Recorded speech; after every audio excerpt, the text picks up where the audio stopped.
the cats will holler, murder! Jack, you dead.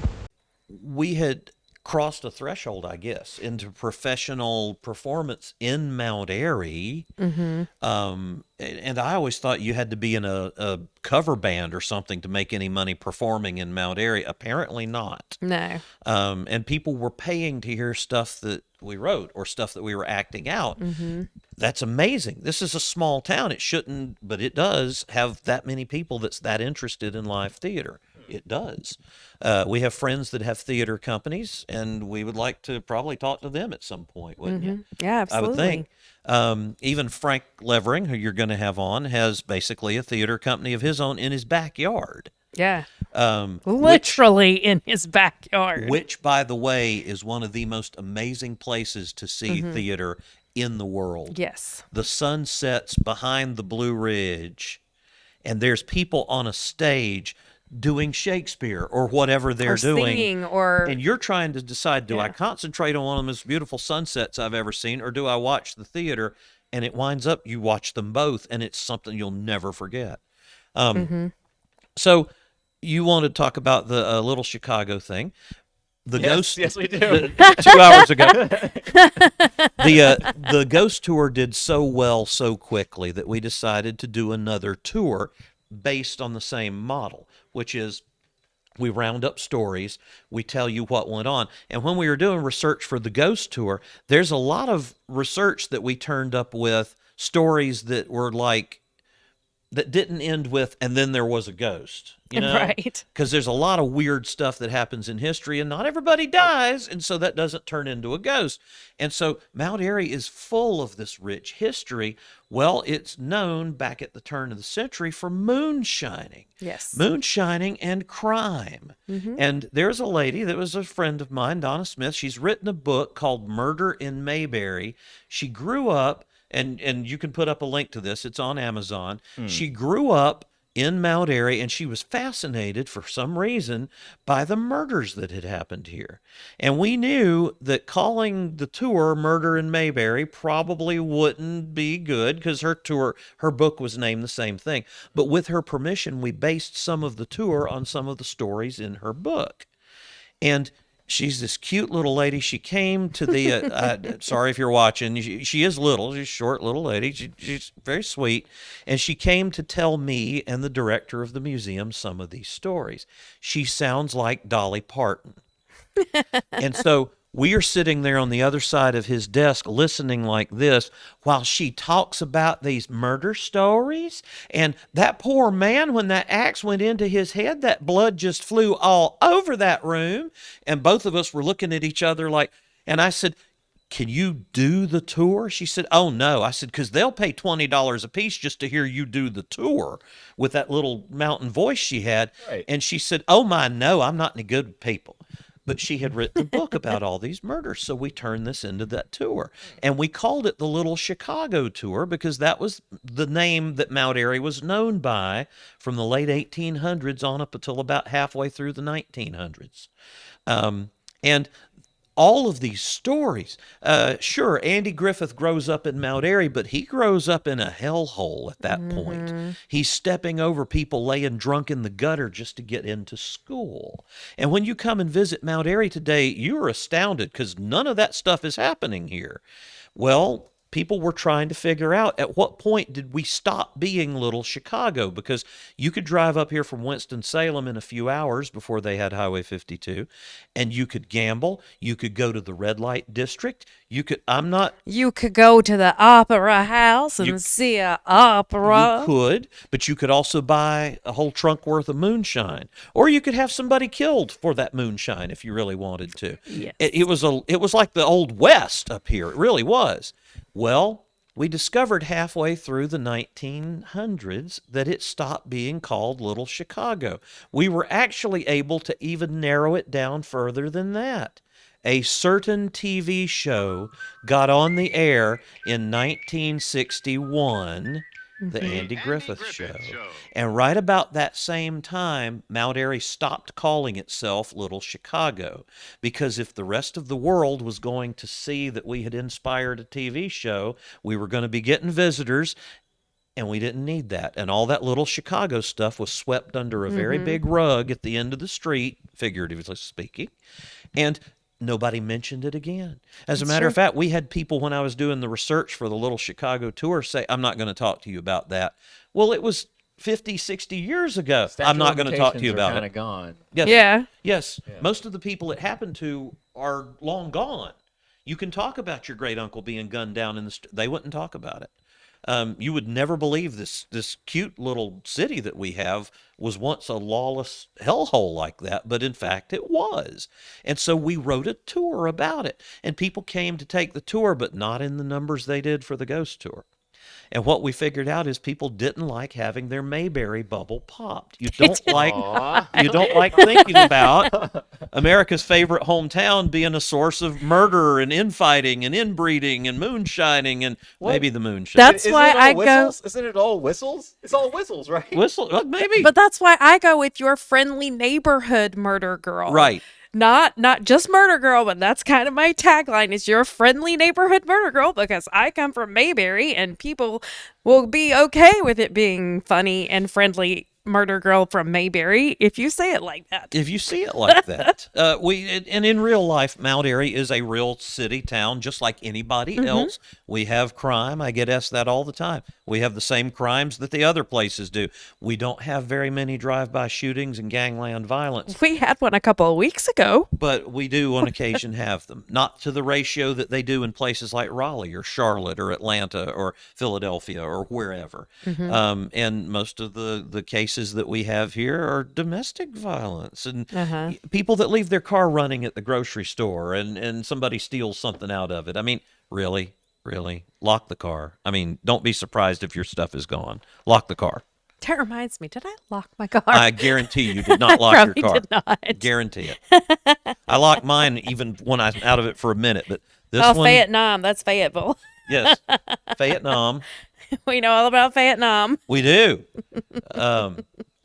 We like it. We like traveling a lot. And when we're traveling, sometimes we get bored and we write shows. Yes. Again, you do this as a team. Like, it seems like you guys play off of each other so perfectly well that you get these lightnings in a bottle that would just be really hard for, I think, a singular person who doesn't have your backgrounds. Because, again, you have an engineering, creative, writing, storytelling, people listening to you, engaging with you, radio background. And she knows what looks good on stage. She knows how well things are going to read or maybe not read. It's a perfect match, really, I think, creatively anyway. Sometimes I'm wrong. I was wrong about WMXMS, but I fully admit that I was wrong about that one. It's just so nice to see the solution and the catalyst. Yeah, pretty much. And when we're writing, there's a lot of the times where we'll be writing at the same time, but on different parts. It comes out so fast, and we should probably record it when we do this, but it comes out so fast you can barely get it typed down. Some of these write themselves. They just appear out of thin air, and it's up to you to get it down on that paper before it goes, because it will go. And there have been times when in the middle of the night I've had a dream and I wake up and I think, okay, where's the phone? That's got to go in the notes app right now. There's a lot to be said for that. You can have these weird dreams and they turn into shows, Yeah. Or you, like we did with Swing Spies and Shades of Lies, we were literally sitting at Incendiary Brewing, getting ready for a murder mystery, and completely different murder mystery. Yeah, I like stout, and I asked them what their stout was, and they're like, "Oh, Shades of Lies," and I was like, And I went, "That's a murder name. That's a great murder name." And then I was like, "Wait a minute, that should be like a 1940s murder mystery." And then she was already starting to work on it, and she had some ideas for some titles, and none of them were clicking. And I was like, Shades of Lies, can you work that in there somehow? And that's how it became Swing Spies and Shades of Lies.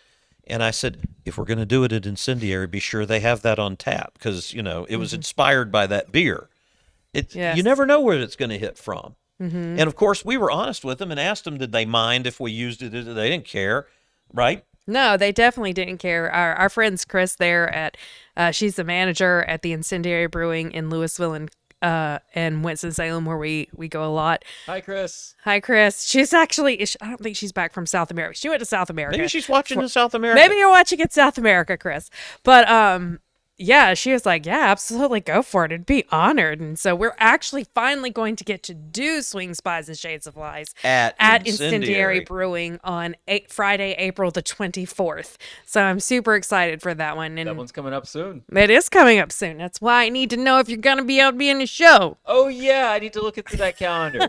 There's a reason why I haven't checked yet. I'll explain off the air. Actors. Oh, no. Actors. Sorry. It's There's a reason. If anybody ever looks at you and says, you know what, I'd like an entire company of actors that I deal with, they are insane.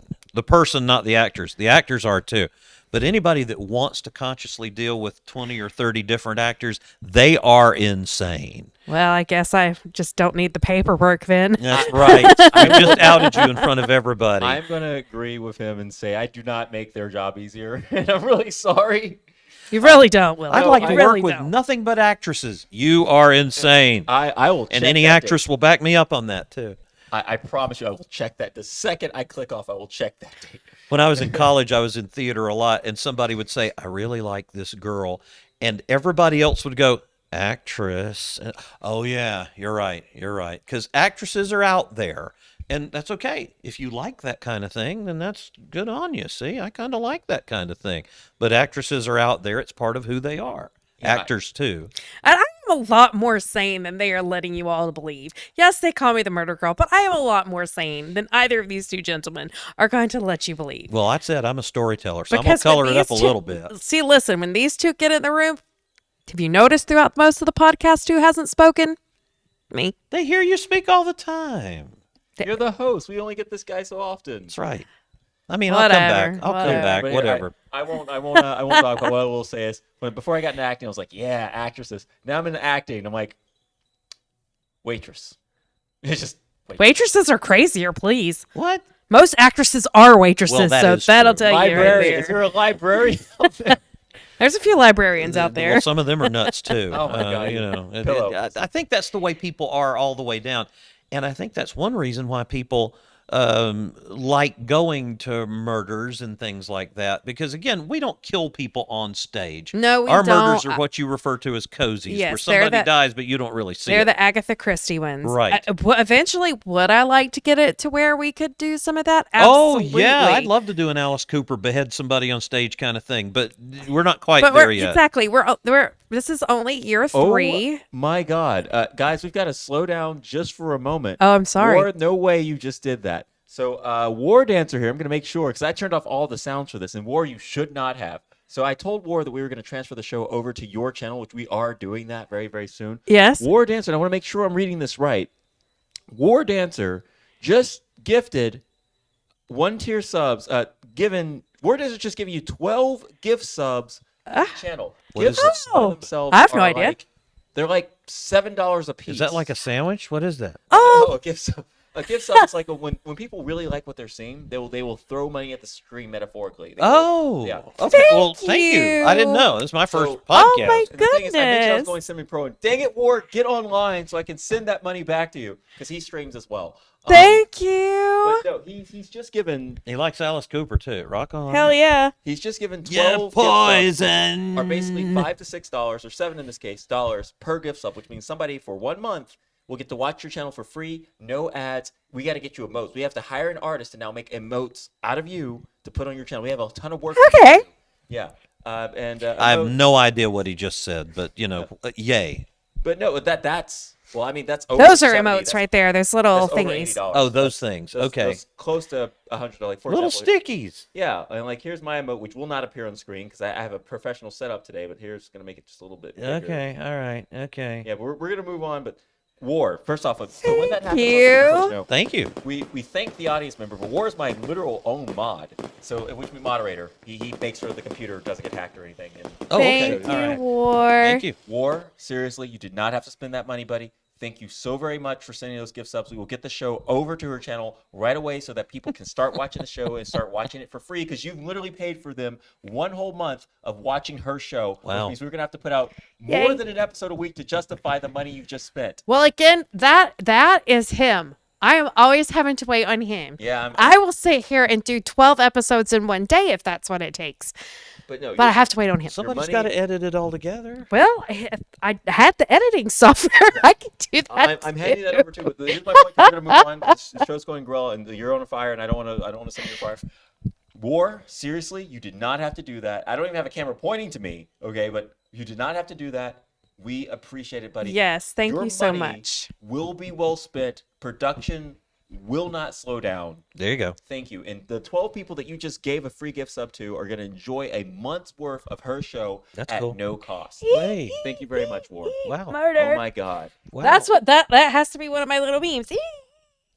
Murder girl. Yeah, no, and we will absolutely get her some emotes. I think she needs a certain number of subscribers. We're gonna work 50. on that. He said 50. 50 subscribers. Okay. Yeah, we can do. Oh my God, seriously, we Oh, did this. wow. All right, Okay. we're moving forward. That's a big deal. That's okay. Thank okay. you. Wow. There are more people streaming on Twitch than there are people actually watching Twitch. So that is investment. Wow. Yeah. Thank you, Everybody love. wants to be a star. Well, of course, like Andy Warhol said. Yes. And I don't know where we go from there. What do you want to talk about? Okay, so we just went over Little Chicago. Apparently, it had a way darker history than Andy Griffin portrayed and messed with a lot of people. Let's see here. Really anything like first off, Turkey Stampede. Turkey Yes. Stampede was a term I didn't even know existed. Well, never hear those two only words here at together. Mayberry. Yes. But It did happen. We have records of it. It really did happen. And see, that's one of the things we want to do a podcast for the museum about is to talk about weird stuff like that. For instance, it's an easy setup. Mount Airy, and this is true, still has an ordinance against silly string. Yes. You cannot fire a can of silly string on Main Street without the threat of getting arrested. You cannot No. silly Nope. silly string. Nope. No. Nope. And nobody knows why. Probably because a judge got embarrassed at a party or Apparently, something. but I'd love to know the actual background of that story because the current administration won't get rid of it. Oh, somebody put it in there for good reason. Yeah, so we don't have silly string all over the. I didn't know it was that big a deal. Another one of the ordinances, you can't have cars on Main Street. Yeah, and You But can't Main have Street motorized is the vehicles on street. Main Street. That is the main that one. where the cars are. Yes, I know. But that would mean that the street would not be used for my brain. Yeah. See, that's a whole different podcast just right there. Blue laws. But see, Yeah. we like coming up with stuff like that you might not know. Like they can't see it because it's in front of us over here. We have a whole exhibit on tobacco and bright leaf tobacco, which was an accident. People talk about chewing tobacco and stuff all the time. And it was sort of like when they created stout. At the Guinness Company, somebody overcooked a batch of beer and they were getting ready to throw it out. And somebody said, actually, this tastes like coffee. And pretty much that's what happened. That's how you get stout. It's the same way with bright leaf tobacco. Somebody kept it in there, smoking it just a little too long in the smokehouse, in the cabin, or whatever you call it, the barn. And it became this interesting, different flavor of tobacco. And see, people Interesting might not be mistake. aware of that. You got to tell people these stories when they have. They want to hear it because trust me, right now people just want to escape. Yes. And these stories into actual history about how actual things are made Yes. will give them a brief reprieve from every freaking thing else. Which Oh, was not mentioned. boy. Exactly. Which is what's going to work really great when we talk about escapism, because that's one thing that Willie is working on.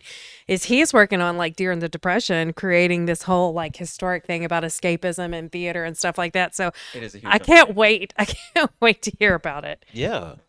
So I love how like bright leaf tobacco is basically like toast. It's like so I've accidentally, like, the bread's cooked and I almost overcooked it. You know what? Cook it again. Yes. Yes. Let's see what happens. Let's see what happens. Oh, look, War found the code about the silly string. Oh yeah, War is a genius. So there's a bit of text here. So War is a genius who, for some reason, watches me and several of my friends. He described it himself, and I wrote it down. He says he's a network engineer for a large consortium out of California. He lives in Texas.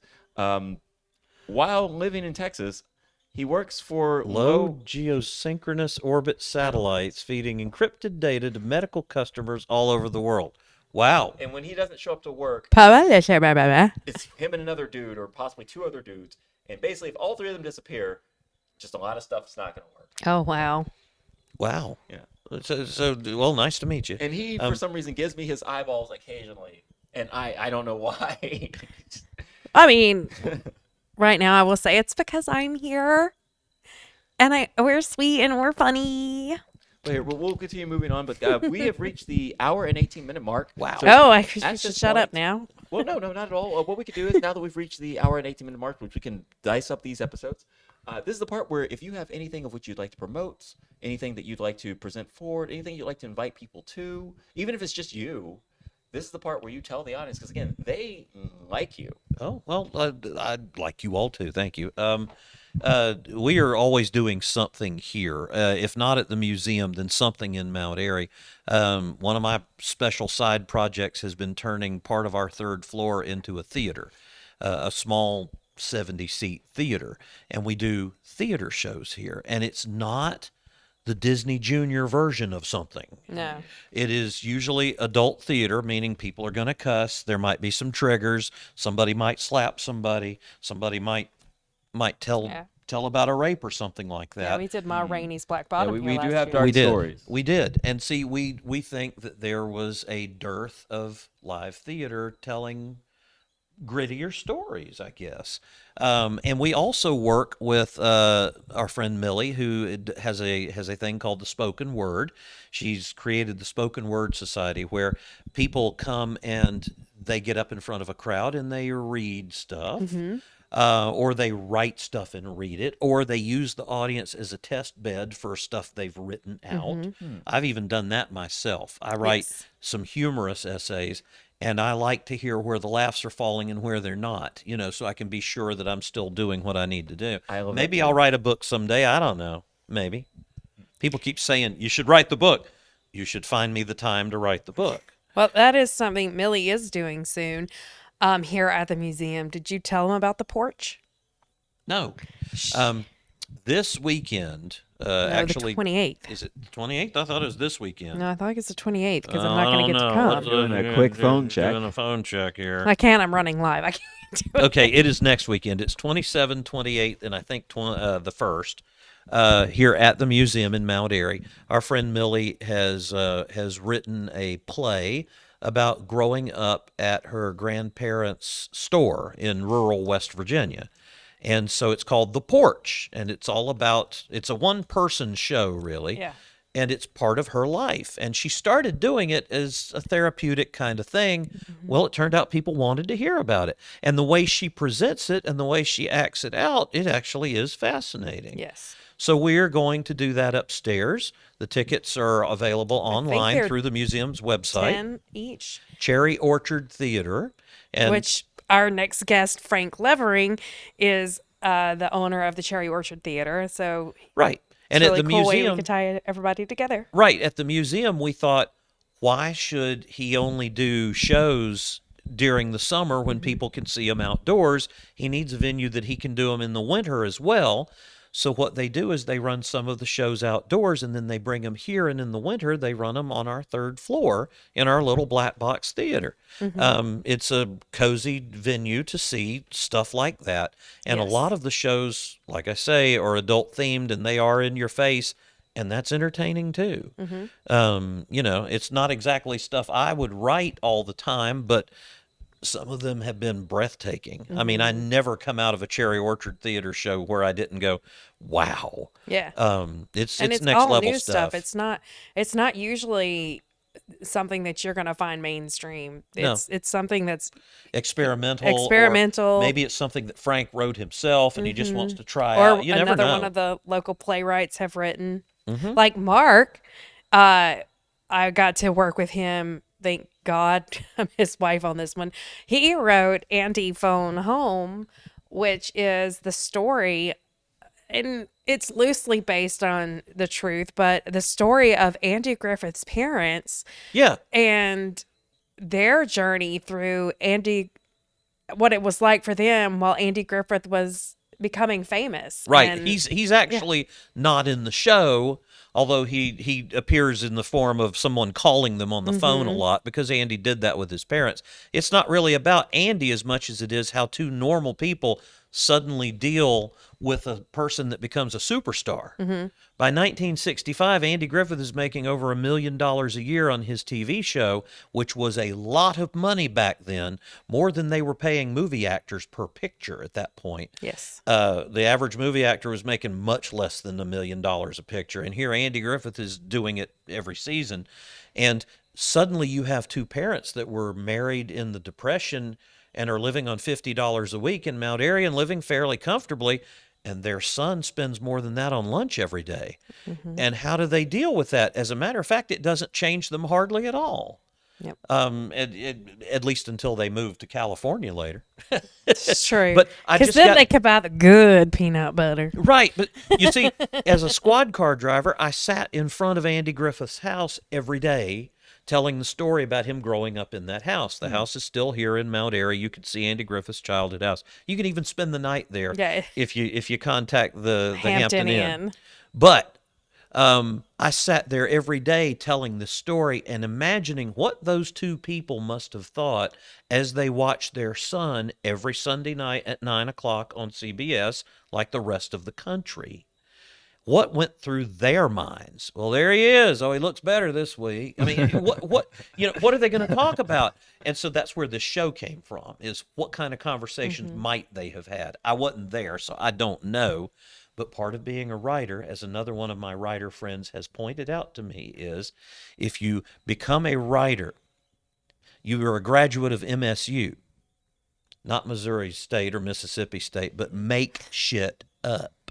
Yes. If you're a writer, you are a graduate of MSU. And if you're not a graduate of MSU, you ain't going to be much of a writer. And what another neat thing about the Andy Phones Home is, yes, we did use some of the true stories about his family, but we incorporated our own stories from our own families. Well, yeah. Like there's this hysterical story about his mom in there. And then there's some funny moments that I have from a story that my granny told me about two of my cousins. And they're in there, and it just adds this extra little layer of how close our community all of it is tied together. Yeah. I was writing the show on a computer in the back of the car, and I don't remember where we were going, but your grandma was up front. We were going to see my mom in the nursing home. Jennifer and her granny are in front just talking. And Granny starts in on this thing about, oh, you remember Thelma. Now, she had those thick glasses like milk bottles. And I stopped writing and I thought, I'm going to transcribe everything they say. And so without them knowing it, I copied this speech down word for word, even in dialect, and put it into the play. And it worked. And it worked because it's so people from here talking like people from here. They had no idea. I don't know that your granny ever knew that I did that. Yeah, Granny knew. Yeah. Did she? Yeah, she knew. So she lives on in my play. There you go. And that's another cool thing about it. Inspiration from anywhere. But that's my pet project here, was turning the top floor into a theater, and even hanging curtains and installing a light system and a sound system and getting it to where people could come up here and enjoy it. And the museum actually has found that the space is very flexible for that. We had a fireman's round table yesterday where we brought in the former fire chiefs of Mount Airy, a lot of them, and had them just tell fire stories. That was fascinating. And don't think I'm not going to write a play about that. I certainly am. It should be a play. People need to hear those stories. Oh, this is a good question. Sorry to stop you, but you're right. This is a good question. It says, as writers, what do you think about role play like D&D or something even more freeform? I actually think it's fantastic. Yeah. I mean, what better way to really learn how to be a character and perform in character and understand how your body works in a different mindset than doing role play. I mean, seriously. I mean, that's in all honesty, that's all theater is. Well, it's just acting. It's just role play. You're just role playing somebody else. Sometimes you're given specifics and sometimes you're not. So yeah, right on with role play. It's total improv theater. No, the D&D stuff, that helps you too, because absolutely. A lot of the time you're playing D&D, you don't have, it's not like a board game. You might have little castles and things that you use and stuff, but it's not like it's a board game and you know what's coming next. And it's not like the dungeon master doesn't set all this up. A good dungeon master is like a narrator of a play or a movie. You see a dark castle on a hill. You hear the scream of an orc. Well, okay, I'm into it now. What are we going to do with this? You know, you got to do. Hey, I was a dungeon master in my day. No, I can trust it. I've never got to play Dungeons and Dragons because it didn't. Nobody. None of my friends would play with me, so I have never gotten to play. I've always wanted to because I thought it would be so much fun. Because I actually used to be part of the SCA,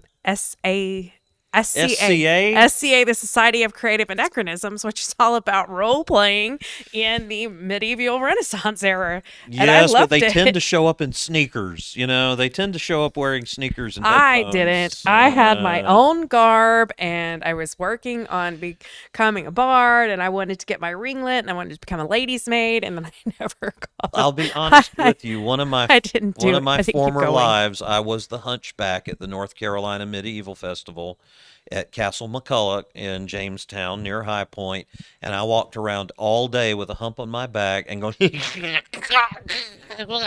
and they let me, when I got hot, cool off in the moat. They would walk me on a leash down to the moat where I would jump into the moat and cool off and drip the whole rest of the day.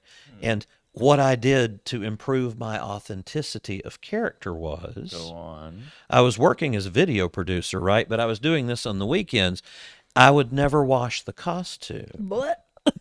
You know what I did with it? I put it in the trunk of the car where it baked for a week, and then I took it out on Friday night and put it back on and wore it around all weekend. Dedication. Nope. So it's hard being an actor. People would walk up to me and go, "Oh, hunchback." Oh. And they would never touch me, you know. I wonder why. Dedication. That's a part. You could say it's method acting, but it was just for fun for me. It was to see, you know, here I am at a decent job and making fairly decent money, and okay, I'm going to quit now and go take off everything but my underwear and put a hunchback costume on and walk around dripping on people all weekend. That was great, and that was role playing. And don't think it doesn't relax you. It does. So the thing about that is, you, ever since, like, after I heard you, the first set of words for this interview, I was thinking he must think on like some type of higher neurological level, because clearly you would want to experiment with social aspects of sociability. Yes. He's 13. It's not higher. It's lower. He's 13 years old. I love it. And we incorporate that here into the museum. One of the things I do, the thing I'm known for here, is I do the interactive exhibits. If you come in here and you push one of these big white buttons and something talks to you, or something appears to catch fire and burn, or something does whatever, that's me. And a lot of the ideas for that come from, wouldn't it be cool if we could start a fire right here? And you learn how to do it. Okay, electronically, here's how we're going to do it. Now, do we label the buttons? Hell no. I want you to push the button and see what is going to happen. And so we have people that walk all the way through the museum and never push a single button and miss 60% of the experience. If we have them out here, we mean for you to push them, but we're not going to label them and tell you what's what. There's buttons in this room that will play a hawk sound if you push it, or angry bees, or sleigh bells jingling, or turkeys gobbling. We don't have them labeled. You got to find them. I'm going to actually find that turkey button, because that was just right over there. Surprise for me tonight. No, I wasn't going to look. I won't tell you where, but it's to the left. Okay, I'll look over that way. War, I love this. Yes, Rocky Horror. Yes, we dress up when we get to go and see the Rocky Horror Picture Show.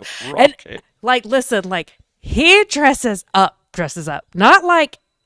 I just did it one time. He put on a wig and a very long sparkling gown, and he wore heels. And then he was upset because he had to carry a purse because he had nowhere to put his stuff for his pockets. I went full on. Send you that picture. I went full on drag, and I looked great. I must say, I had high-heeled shoes that fit and everything. I looked great. I kept the beard. Yeah, you'll have to see the picture. She took a moody picture of me in it. I have a picture. That picture is going to be right here. And we got ready to go, and I said, "Okay, now where do I keep my cell phone and my keys?" And she said, "Yes, Mark. Where do you keep your cell phone and your keys?" And I said, is this why people carry purses? And she said, this is exactly why, you idiot. They don't put pockets in women's clothes. Well, this is a revelation to me. I'm almost 60 years old. I didn't know that. And so I had to walk around carrying this ridiculous little purse all night and figure out where to put it. I still won the costume contest and got a steak dinner out of it. You sure did. I will go drag if they're buying steak, honey. Sorry, as a ballroom dancer, they force you as a man to wear heels. Yeah. To learn how to dance. And I was always like, yeah, girl looks fine, whatever, your outfit looks great. And then I eventually became a professional dance teacher and I was like, you poor creatures. Yeah. I've taken for granted the effort of what you put into it. So you're having to carry your stuff in fishnets. Yes. You know, I went to see Prince one time and he was limping. And I was like, is Prince okay? This is in Greensboro. And people were like, yeah, you know, he's having hip stuff done because all those years of wearing those high-heeled pointy boots that he wears. And I was like, talk about sacrificing for your art, man. I mean, Prince wants to walk around in stiletto boots, but there's a price that goes with that. Yeah. And when you get over 50, you start finding out about that. I was amazed. I was like, well, I love my art and all, but do I want it to ruin my body? I don't know. Ruin my That's body, some commitment. please. That's some commitment. Purple rain, purple. Okay. I love Prince. It was one of the best concerts I'd ever seen. Shaka Khan opened for him. It was awesome. All right. Okay, so last question from her, and then after that, it comes down to whether they want to continue or not. Because at this point, they've given me the time that I've asked for, and I don't deserve it. But here's a question from Kerr. By the way, Kerr, I appreciate your Russian eyes too, buddy. I really do. I appreciate you tuning in on the other side of the earth. Yes, thank you. With that, Much love, my friend. Is that what that one? Inserts, yes. Self-inserts have writing value. What is that? So self-insert is kind of like imagine like watching a movie like Superman, whatever, right? And then for some reason there's a character that's just really like Superman a lot or kind of fawns up to him, but it's not Lois Lane, it's not the reporter boy. And then you later find out that the character itself is a self-insert, which means that the writer wrote themselves into the story. The show. Okay. And for the audience, sometimes they be, oh, that's really funny. And other times for the audience, be like, why did you do that? We're here for Superman. You know, and so okay. We haven't done that yet. We haven't. Well, we have. Well, yeah, we did because we wrote. Don't give it away, but we wrote a Christmas show called Holiday with the Browns, and that was a lot of fun. We wrote ourselves into it, and we did. we wrote the cat into a murder mystery, and I won't go into any more detail than that. The cat Turdley is actually in the murder mystery, and he doesn't know it. We've used other people's names, like in our families before. We've used people around town, their characters in it. Mm-hmm. And that's another thing. Other writer friends of mine have said, tick me off, you will be the villain in my next piece. I'm like, please, I love being the villain. And I'm like, well, okay, bring that on, Jane. Let's do it. Yes. And see, the thing is, writers, like actors, sit over in a corner and study people and think, the way that guy's walking, okay, I'm going to use that next time. Look at the way that old man is walking. I'm going to use that. Or listen to the way this guy rolls his R's when he speaks. I'm going to use that. It comes out of being a natural mimic if you want, but you can use all sorts of things, and writers do the same thing. All those stories about Joe Rowling sitting in a coffee house and writing the Harry Potter books and studying people that walk by and putting them into the books like that. It must work because look at the success that alone achieved. Yeah, I'd think anything has value to writing. I wouldn't rule anything out. I'm too new at writing to rule anything out, I think. Well, I don't see the point of ruling anything out anyway. You're extremely creative, like off the top of your head. I didn't mean to interrupt. Oh no! Oh my God! You don't see the point of ruling anything out anyway. Go on. But Jeff forgot my topic now. No. Okay, you don't see the point of ruling. No, out I don't see the point of ruling anything out because there's so many options out there available. Why would you rule it out? Well, what's the point of that? I mean, you're just limiting yourself. Right. Why be limited? I mean, once you find your artistic voice, then yeah. I only write about airplane dramas. Okay, fine. But it took you a while to find that artistic voice, so don't rule anything out in the beginning, I would say. Yeah. And I worked for a company not far from here, and one of their things was, we want to do new stuff. So I made a sticker, and I put it on the door of the thing that said, stand back, new stuff being created. And the reasoning behind that is everybody has done other things before.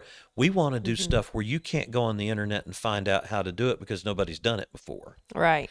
We're writing that book. And so we brought some of that. I brought some of that here to the museum. It terrifies people. I have an idea for an exhibit in my head, and we've done it upstairs. I'll show you that at some other point. The guys that actually do exhibit design were terrified. Yeah, they were. And that's how I knew I was on the right track, because this means something is getting ready to be done that has not been done before. And as an artist, that is all you want to hear, is nobody else has ever done that. That's all I want to hear. So I would like to add that, and I don't know who quoted it, so if you're still alive and this is your quote, I'm sorry. They normally say that the path ahead, if it's an easy path, you're walking someone else's. Yes. Yeah. Something like that. I get that. Yeah, so the fact that you are forging ahead Yes. with some new ideas that no one's ever done before. Yes. Yeah, that's going to keep you sharp. That's going to keep you creative. It's Yes. going to keep you hungry. That's how new stuff comes about. I was saying to Jennifer just the other night, I admire NASA, because in the 60s, the president pops up and says, guess what? We are going to the moon. And everybody looks at each other and says, how do we do that? Because there's no book to tell you how to do that. It doesn't matter. We're going to be there in 4 or 5 years. You watch. How do we do that? Think of all the stuff they had to learn just to be able to make that happen. But when they got there, they looked back on it and went, we went to the moon. You can do just about anything. It might take you a while to work it out, but you can figure out a way to do it.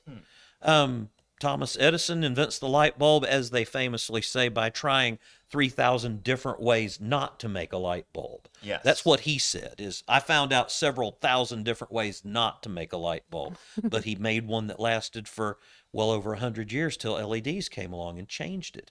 We'll go into that later. This off topic. Seriously, guys. Way off topic. You can make 100-year light bulbs, and you don't. We know who you are, and you should. Moving That's on. right. Yep. That's right. Yep. The museum here is what we call the king hell of all rabbit holes.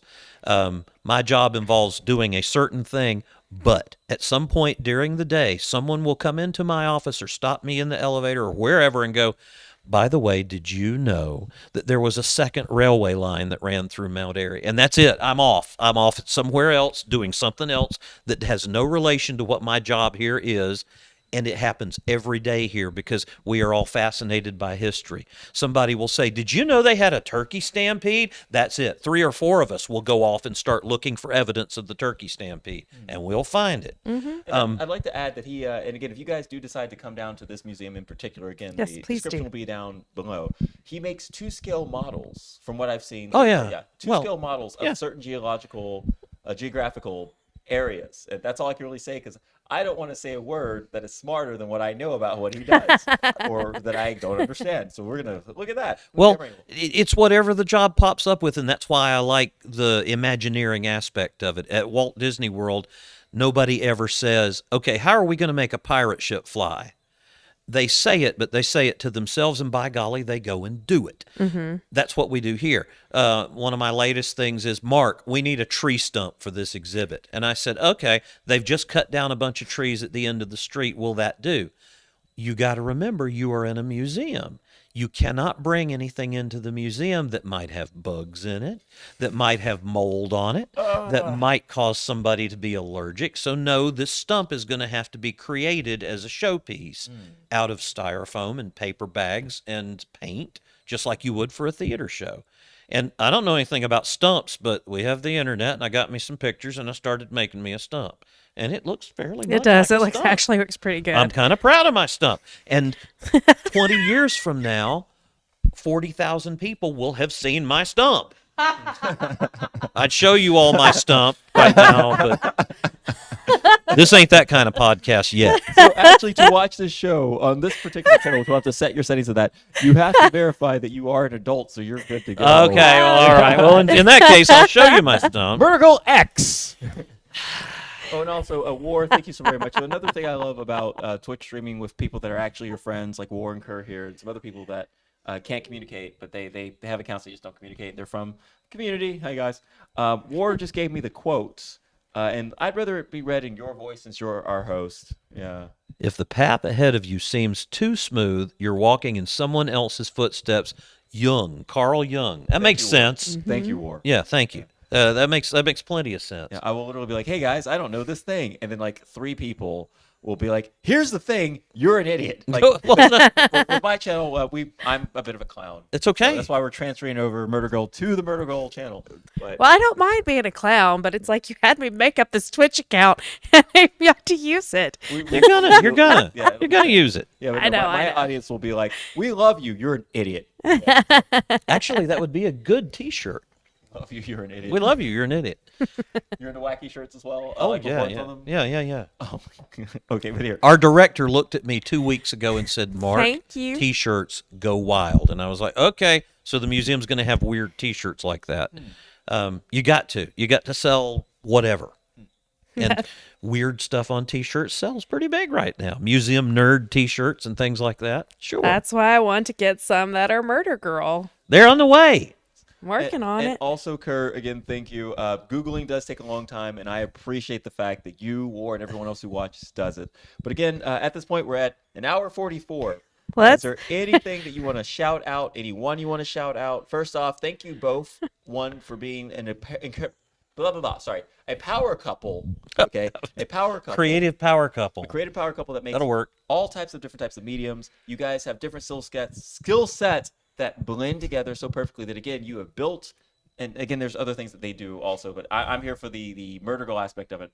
They have built a company from the ground up in a town where there have been murders, mysteries, and Andy Griffith, and so much more. Okay, and they continue to do this with no one patting them on their back, and they continue to do this during the good times and the bad times, during the COVIDs and the winter storms, and they continue to do it. So, like, if you're out there watching, keep being weird, because you're going to find somebody who fills out your other half. Yeah, they're out there. Yeah. You can find your other half. Even if you have another half and you lose that half, you can still find the other half. So You can find the replacement part. Replacement. I didn't say that. So, but in all honor for you guys here, like, first off, thank you guys for coming to the show, but it's getting to the point to where it's going to take me longer than a day to edit. No. Oh, I get it. What is final words? Because, again, you are an Imagineer for this museum, and again, we are currently in the Mount Airy Museum of Regional History. Good. You remember that? Yes. Yes.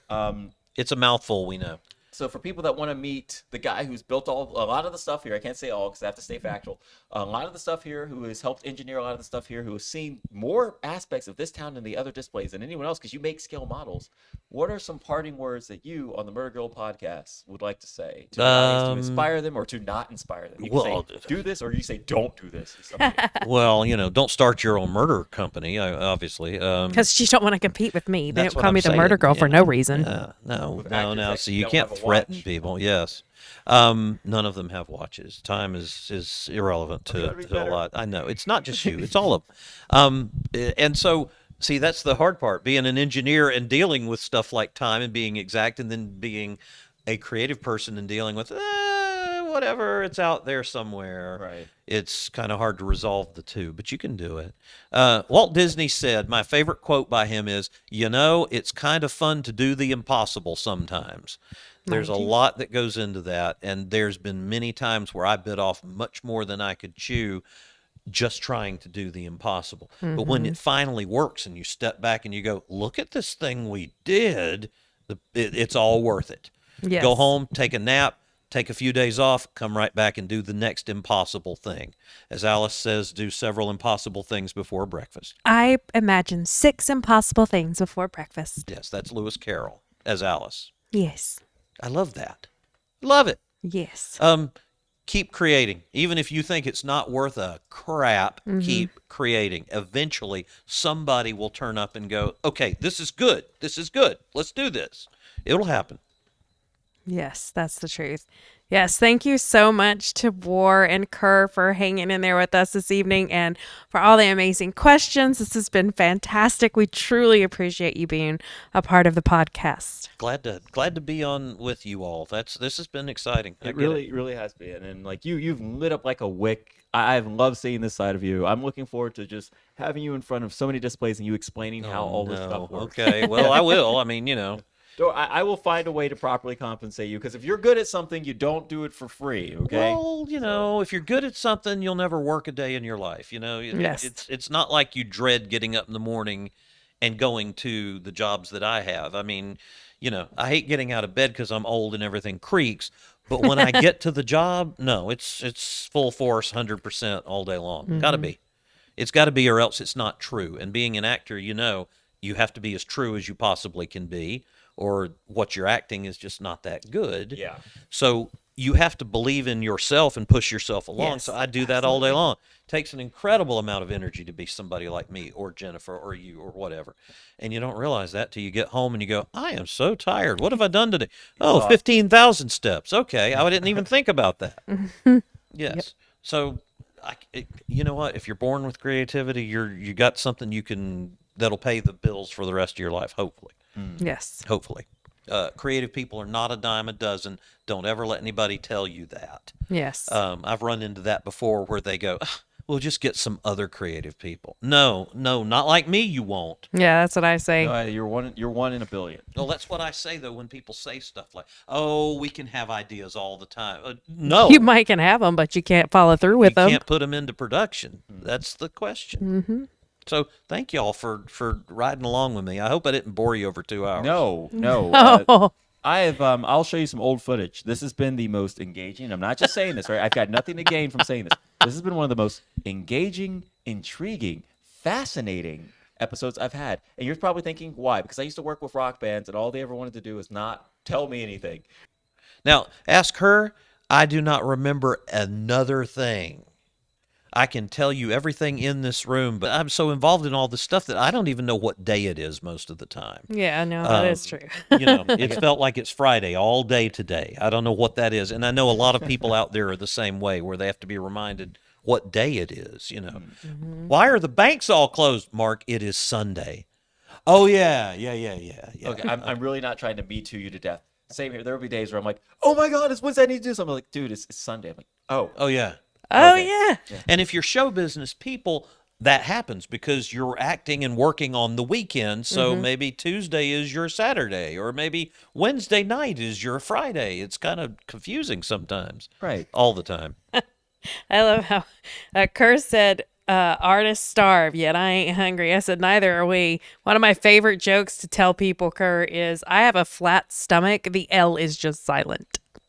And one of my favorite jokes is people on my ghost tour say, okay, honest, just between you and me, are ghosts real? Sorry. And you know what I say? I say it every time. I say, I hope they're real. They put 2 kids through college. Oh, that's nice. Guys, I have been Willie Frazier. I'm currently here on the Murder Girl podcast with... Hi there. I'm your friendly neighborhood murder girl, Jennifer Johnson Brown. And we have our special guest tonight, who is... I'm apparently Mr. Murder Girl. I'm Mark Brown. I'm her husband. A partner in crime in some cases. Yes. And we have given you one of the best podcast show episodes that I have done in over several years. Wow. Yes. I know. It's nowhere to go but up. So, wow. No. Anyway, War says, I'm in shape. The shape is still round. Yes, honey. Yeah. Okay, Raising Arizona. Well, not unless you Raising consider Texas. Round funny. So murder mysteries and moonshining and inbreeding and whatever else. Exactly. Yeah. So with that, let's see here. Come on. It says I already started the raid. Well, then show me if we're going to dismiss that. All right, and there we go. Yep, and 3 participants are up. Guys, good night. It was fun. Good night. Thank you so much. Good night. Have a murderous night. Hi there, everyone. It's your friendly neighborhood murder girl here. And I just want to send out an extreme and deep thank you to the Mount Airy Museum of Regional History for allowing us to come and film my podcast there, Murder Girl Suspects Welcome. We are so excited to be featuring the Mount Airy Museum of Regional History and a few of their amazing historic finds. Again, thank you so much to everyone at the museum and for our guest, for Mark Brown, who works there at the museum, and to Frank Levering, who is an amazing playwright, screenwriter, and author who has some of his shows that go on there at the museum. So again, thank you so much to the Mount Airy Museum of Regional History.